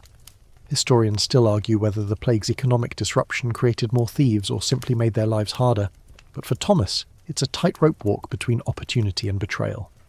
He sidles up to Cedric's stall, his fingers itching for a small sack of pepper, its sharp scent tickling his nose. The crowd's thin, but every face feels like a spy. Neighbours who once nodded at him now glance away, their trust eroded by his name's new weight. Thomas the thief. Cedric's back is turned, but his apprentice, a sharp-eyed girl, hovers nearby, her cloth mask slipping as she coughs. Thomas hesitates, the plague's threat as real as the Reeves clubs. He reaches for the sack, his hand steady from months of fumbling with lockpicks, but the apprentice's eyes snap to him. "Oi, you!" she snaps, her voice muffled but sharp. Thomas freezes, the sack half lifted, and Cedric turns, his face a storm cloud. A light joke to ease the tension. Why don't medieval thieves steal spices? Because a sneeze is worse than a shout in a plague-ridden market. Thomas bolts, the sack slipping from his fingers, pepper scattering like black snow. Cedric's shout raises the alarm, but the crowd's too scared to chase. Plague's a better hunter than the hue and cry these days. Thomas ducks into an alley, his breath ragged, the guild's sack banging against his hip. The coins inside are useless if he can't eat, and the market's proving tougher than the castle's kitchen. He thinks of Ellen, her hovel, her children, and wonders if she's coughing yet. The guild's silence gnaws at him. What's absence feels like a trap, and Maud's orders are a ghost. He's on his own, and the village's wary eyes are sharper than ever. He tries another stall, this one selling cloth, its bolts stacked like a weaver's dream. The merchant, a gaunt woman, is distracted, counting coins with trembling hands. Thomas creeps closer, his old trade calling to him. Cloth he could once spin himself, now a prize to steal. He lifts a small bolt, tucking it under his cloak, but the merchant's head snaps up, her eyes locking on his. "Thief!" she screams, and Thomas runs again, the cloth slipping, catching on a nail, and unravelling behind him like a banner of his failure. A modern aside, imagine pulling a heist with no ski mask, no getaway car, just a cloak that's betraying you with every step. Medieval thieves didn't have it easy, and Thomas is proving it spectacularly. He ducks behind a cart, the cloth abandoned, his heart pounding. The merchant's cries fade, but the village is awake now, whispers of Thomas Weaver spreading like the plague itself. He slips into another alley, the guild's sack his only prize, its coins a mocking weight. He needs food, not silver, but the market's too hot now, every stall a trap. He thinks of the forest, its cold safety, but starvation waits there too. The plague's turned the village into a maze of suspicion, and Thomas is running out of paths. He spots a lone apple, dropped in the mud, and grabs it, wiping it on his cloak. It's bruised, half rotten, but he bites into it, the sour taste better than nothing. The church bells toll again, and Thomas flinches, Father Edmund's voice. "What have you done?" echoing from that night in the sacristy. He's stolen from merchants, lords, even God, but the plague's stealing faster, thinning the village and his chances. He thinks of Maud, her cold eyes, and wonders if the guild's still alive or if they've left him to this chaos. Another joke. Why don't medieval thieves trust merchants? Because they're trickier than a lockpick in a rusty padlock. Thomas chews the apple, its core his only meal, and decides to try one last stall. A fishmonger's, its stench a shield against prying eyes. The fishmonger's distracted, gutting a trout with a knife sharper than Thomas's. The stall's meagre, but a small sack of dried fish could keep him alive. He waits, watching the crowd thin, then reaches for the sack. His hand steady, but luck isn't. A child, coughing, bumps into him, and the sack falls, fish scattering. The fishmonger roars, grabbing his knife, and Thomas runs, the guild's sack bouncing, coins clinking like a traitor's song. He dives into another alley, the village's shouts fading, but the plague's coughs follow. One last joke. Why don't medieval thieves steal fish? Because they slip away faster than your reputation. Thomas reaches the forest edge, the apple core gone, the fish lost, his hunger sharper than ever. The guild's silence is a weight heavier than the coins, and the village's wary eyes are a noose tightening with every step. He hides in his hollow, the grain sack still safe, but it won't last. The plague's chaos is his only ally now, but it's a cruel one, offering loot with one hand and death with the other. Thomas clutches the coins, their clink a hollow promise, and wonders if he's outsmarted the merchants only to be outsmarted by fate. The medieval thief's life is a dance with shadows, and Thomas's steps are faltering. The village's bells a grim reminder that time and luck are running out. Thomas huddles in his forest hollow, the grain sack dwindling under its leafy cover, each handful a gritty reminder of his failed market raid. The village's bells toll faintly, their rhythm now a dirge for the plague's growing toll, and the guild's silence, what's whistle gone, Maud's orders absent, feels like a noose tightening. The coins in his sack, remnants of the merchant's purse, clink softly, useless in a village where bread is scarcer than trust. Thomas's cloak, more holes than wool, does little against the dawn's chill, and his rusty knife lies beside him, a dull companion in a world sharpening against him. The plague's chaos opened doors, empty hovels, distracted merchants, but it's also locked him out of safety, and now the law's closing in. Words reach the forest. The Reeves men have caught a thief, not Thomas, but close enough to make his blood run cold. He's headed for a trial by ordeal, and Thomas knows he could be next. The village is a whisper away, its smoke curling over the trees like a beckoning finger. Thomas creeps to its edge, driven by hunger and a need to know if the guild's still alive or if he's truly alone.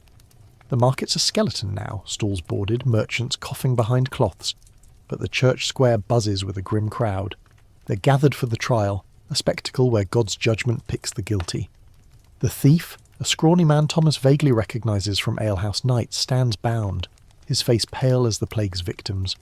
Thomas watches from an alley, his cloak pulled tight, the guild's sack hidden under a pile of straw. The Reeve, Godric, looms over the crowd, his club tapping his palm like it's itching for a skull. Let's anchor this with a mainstream historical fact.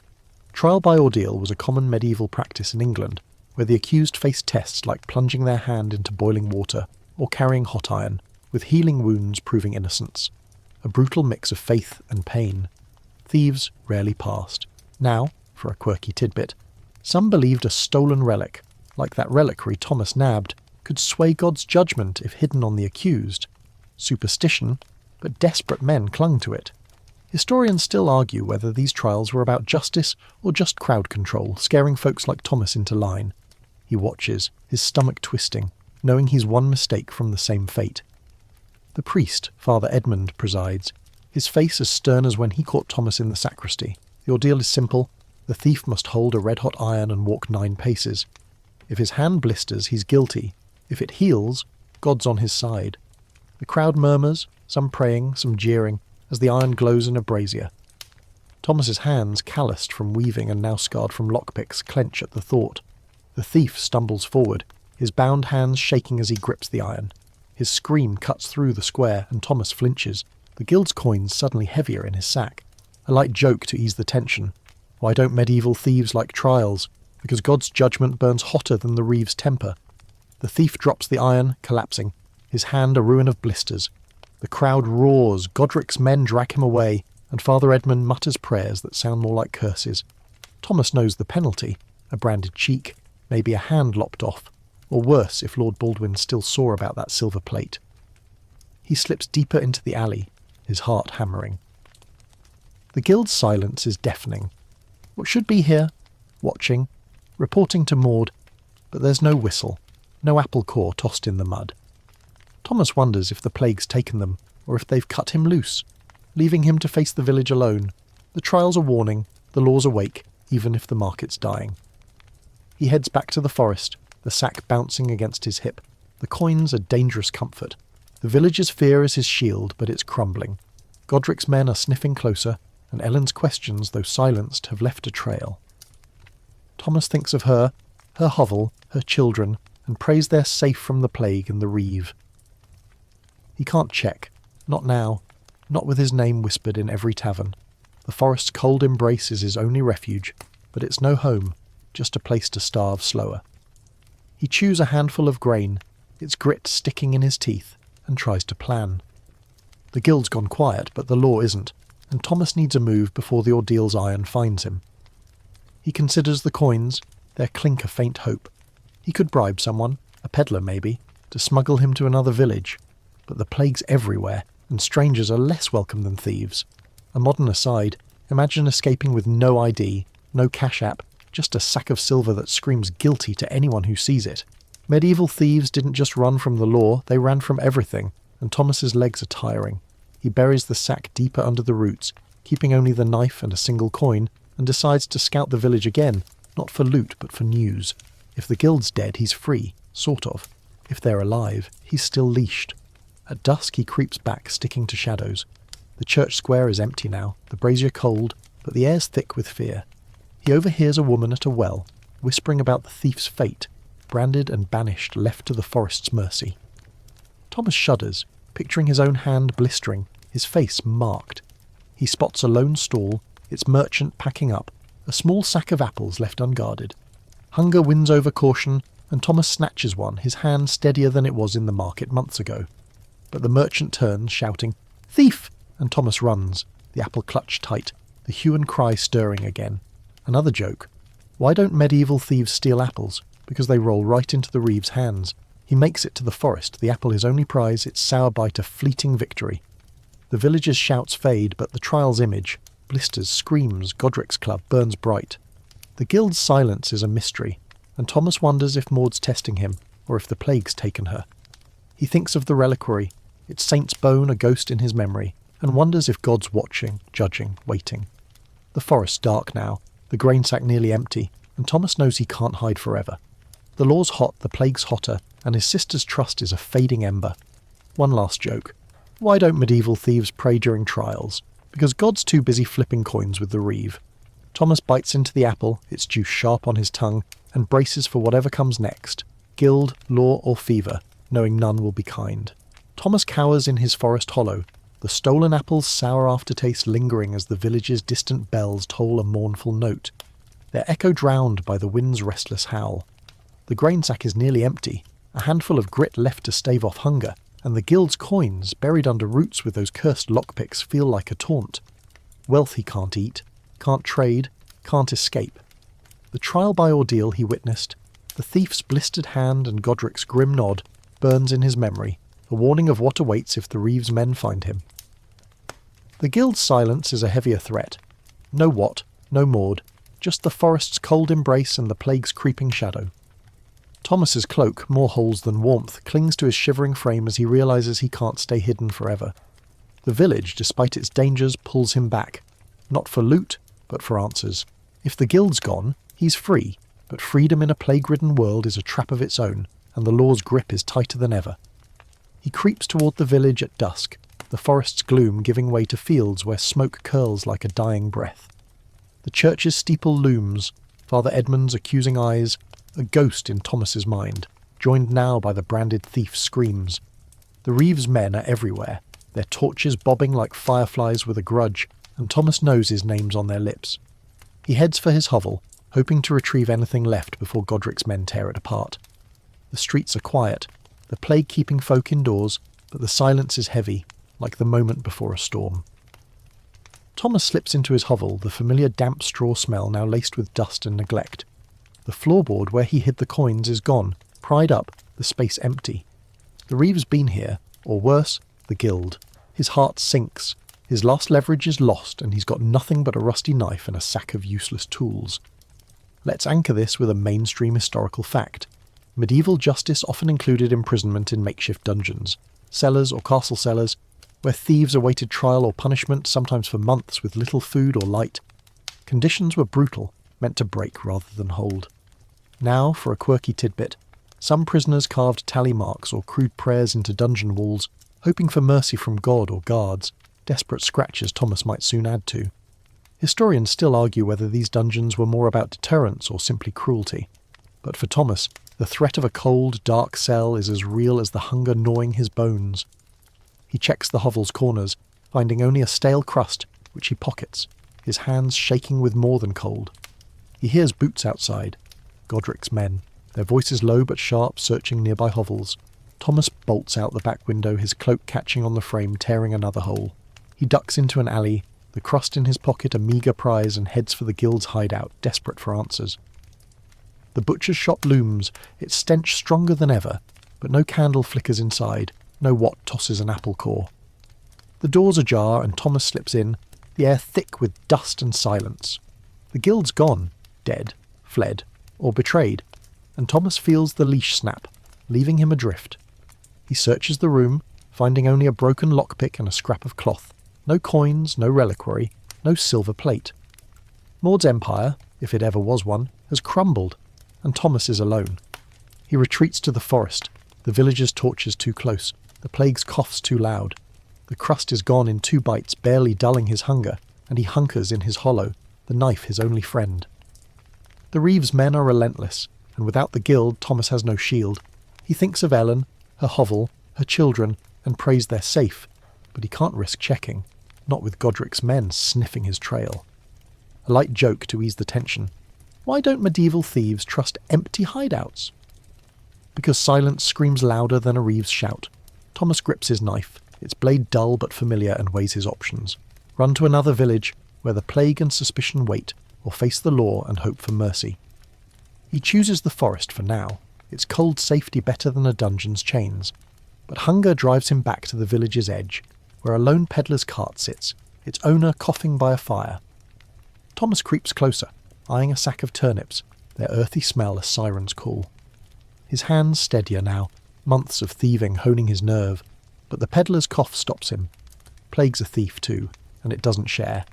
He grabs a turnip anyway, tucking it under his cloak, and slips away as the peddler hacks, oblivious.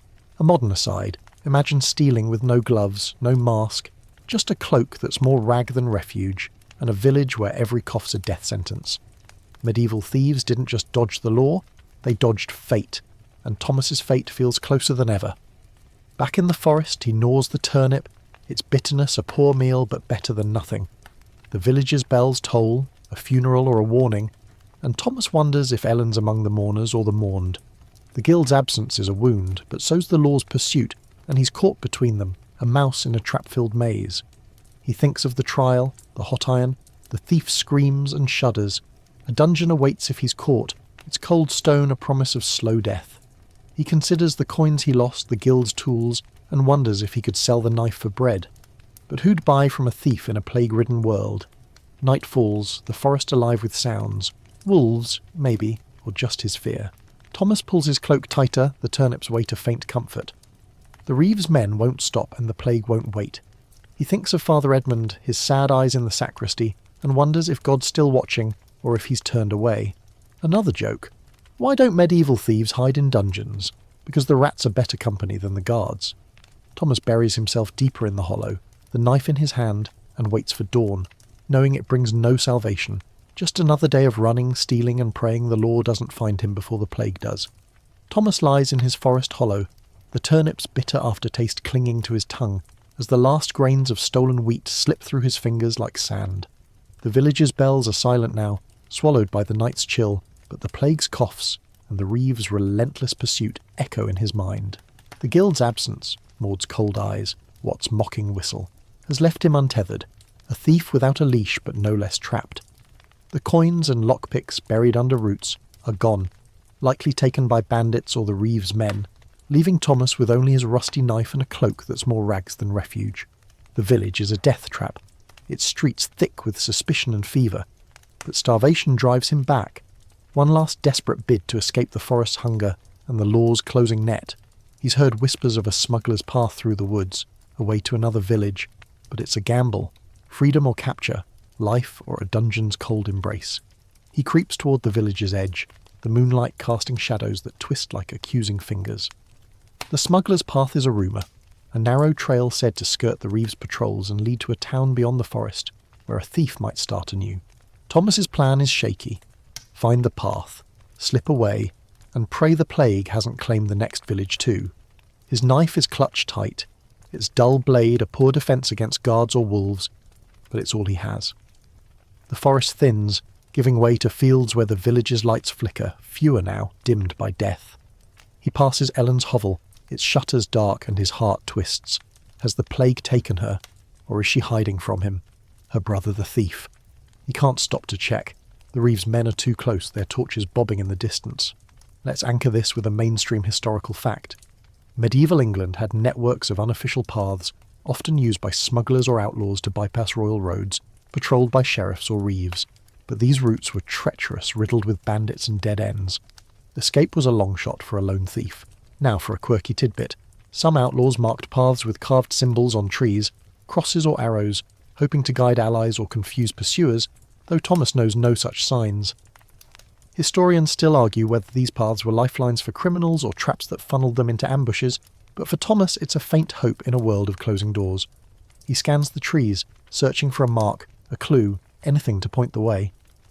The village's edge is quiet, but the silence is heavy, like the pause before a trap snaps shut. Thomas spots a faint trail, barely more than a deer track, winding into the forest's depths. It could be the smuggler's path, or a dead end. He follows it, his boots sinking into mud, the knife ready for whatever lurks. The trail twists, narrowing, and Thomas's heart races. Every rustle could be a bandit, a wolf, or Godric's men. He thinks of the trial by ordeal. The thief's blistered hand and shudders. If caught, a dungeon's cold stone awaits or worse. A light joke to ease the tension. Why don't medieval thieves trust paths? Because they lead to freedom, or a noose, and the odds aren't kind. The trail deepens, the forest closing in, and Thomas stumbles over a root, his cloak tearing on thorns. He curses softly, the knife shaking in his hand. A modern aside. Imagine fleeing with no GPS, no flashlight, just a rusty blade and a trail that might be a lie. Medieval escapees didn't just run from the law, they ran from fate, and Thomas's fate feels like it's breathing down his neck. He spots a carved arrow on a tree, crude but deliberate, and his pulse quickens. It's a sign, maybe the smugglers, but it could also be a trap. He follows it, the path narrowing further, the air thick with damp and danger. A snap breaks the silence. A twig, too loud to be a deer. Thomas freezes, crouching low, his knife raised. A figure emerges, cloaked, moving fast. Not Wat, not Godric, but a stranger, his face scarred, his hand gripping a dagger. A bandit, likely, or another fugitive, and Thomas knows there's no honour among thieves out here. Drop the knife, the man growls, his voice rough as gravel. Thomas hesitates, then tosses it, the blade landing in the mud. The bandit eyes him, searching for loot, but Thomas has nothing. His sack's gone, his coins lost. The bandit snorts, grabs the knife and vanishes, leaving Thomas weaponless, his heart pounding. Another joke. Why don't medieval thieves fight bandits? Because they're too busy losing their only blade. Thomas presses on, the path twisting, the arrow's promise fading. The forest feels alive, its shadows mocking his every step. He's starving, his cloak useless, and the smuggler's path is starting to feel like a cruel jest. He thinks of Ellen, her hovel's warmth, and wonders if he's lost her forever. The plague's coughs, the reeve's shouts, Father Edmund's sad eyes, all chase him through the trees. He finds another mark, a cross this time, and follows it, desperation outweighing doubt. The path opens to a clearing, where a stream glints under the moonlight, its water cold but clean. He drinks, the chill shocking his throat, and scans for the next sign. Nothing, just trees and silence. Dawn creeps closer, grey and unforgiving, and Thomas knows he can't linger. The reeve's men might know these paths, and the bandit's dagger is a fresh reminder of the forest's dangers. He follows the stream, hoping it leads somewhere, anywhere, but the trail vanishes, swallowed by mud and roots. He's lost, the smuggler's path a lie or a mistake, and the village's pull grows stronger. He could turn back, beg Ellen for help, but her trust is broken and the reeve's waiting. The plague's everywhere, and Thomas's only ally is his own stubborn will to survive. One last joke. Why don't medieval thieves follow streams? Because they lead to water, not freedom, and wet boots are a lousy prize. Thomas collapses by the stream, his hands empty, his cloak soaked. The village's bells toll faintly, a reminder of the life he's lost, weaver, brother, man. The smuggler's path was a dream, like the guild's protection, like the coins he stole and lost. He's got no knife, no food, just a body that's still breathing, barely. The forest's cold, the plague's closer, and the law's relentless. Thomas thinks of the dungeon, its stone walls, the tally marks of desperate men, and wonders if it's better than this. But he's not done yet, not quite. He stands, his legs shaking, and picks a direction. Any direction, knowing the medieval thief's life is a gamble, and he's still rolling the dice. Thomas staggers through the forest, his cloak a tattered ghost clinging to his shoulders, the smuggler's path now just a cruel memory swallowed by mud and roots. The village's bells are faint, drowned by the wind's mournful sigh, but their echo carries the weight of the plague, the reeve, and a life Thomas can no longer claim. His knife is gone, stolen by a bandit, his coins and lockpicks lost to the forest or the law, and the guild's silence, Maud's orders, Wat's whistle, has left him adrift, a thief with nothing to steal but another day of survival. The hunger in his belly is a relentless claw, the plague's shadow a constant whisper, and the reeve's men are closer than ever, their torches flickering like wolves' eyes at the forest's edge. Thomas's only choice is to return to the village, not for loot or redemption, but for a final gamble. Face the law, beg for mercy, or run forever, knowing the odds are stacked against him. The village greets him with a sickly dawn, its air thick with smoke and the sour tang of fear.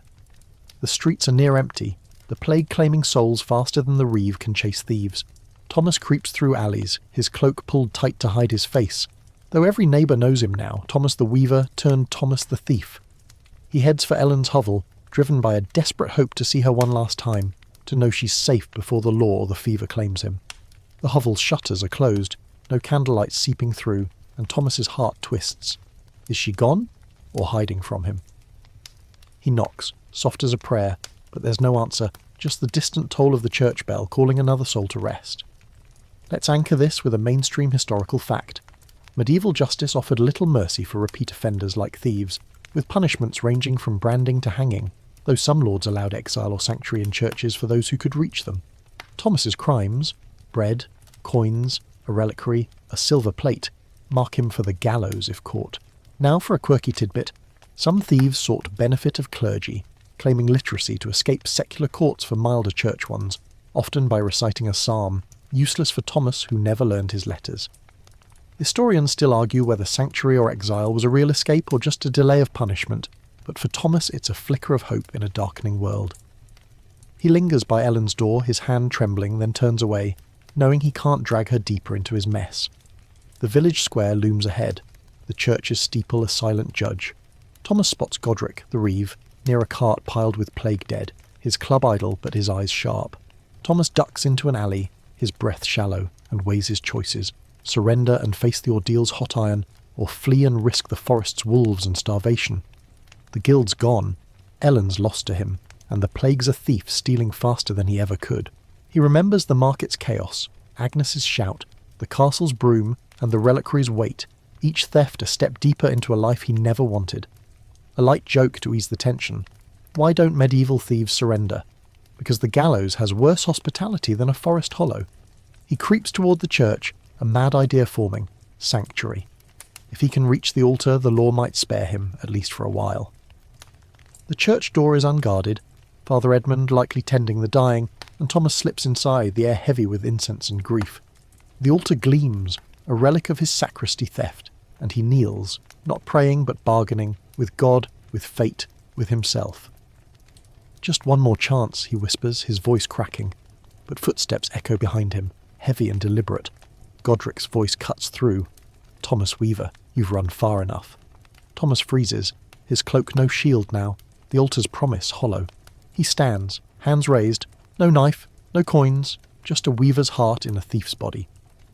Godric binds his wrists, the rope biting like a guild's leash, and leads him to the square. The crowd's small, plague-thinned, but their eyes are cold. Neighbours turn judges. Father Edmund is there, his face a mix of sorrow and resolve, and Thomas avoids his gaze, the memory of the reliquary a burning shame. The reeve announces the charge. Theft. Multiple counts, from market to castle to church. No ordeal this time. The evidence is too clear, Thomas's name too loud. The punishment is branding, maybe banishment, but Thomas knows Lord Baldwin's temper might demand more. A modern aside, imagine facing justice with no lawyer, no appeal, just a crowd that's already decided your guilt. Medieval thieves didn't just lose their freedom, they lost their place in the world, and Thomas feels it slipping away. The reeve's men drag him to a cell, a damp cellar beneath the Lord's keep, its stone walls cold as the dungeon he'd feared. He's alone, no guild, no Ellen, just the tally marks scratched by past prisoners, their hopes as faded as his. He thinks of the smuggler's path, the forest's false promise, and wonders if he should have kept running. But the plague's out there, and so are the wolves, and Thomas is tired of stealing, tired of hiding, tired of betraying the man he used to be. Another joke. Why don't medieval thieves escape dungeons? Because the walls listen better than the guards. He traces a tally mark, his finger raw, and waits for the brand's heat or the gallows rope, whichever comes first. As the cellar's chill settles into Thomas's bones, the world outside softens, its edges blurring like a dream fading at dawn. The bells are quiet now, the village holding its breath, and you, dear listener, can let yours slow too. Picture the forest, its shadows gentling, the stream's murmur a soft lullaby. Thomas's tale isn't over, not quite, but the night's weight is lifting, the stars above the trees whispering rest. You're safe here, wrapped in your blankets, the hum of a fan or the quiet of your room a far cry from Thomas's cold cell. Let the village's torches dim, the reeve's shouts fade, and the plague's fear slip away. Close your eyes, breathe deep, and let the medieval world drift. its lessons tucked away for another night. Sleep well, you night owls, and let the shadows carry you gently to morning. Word count 2087.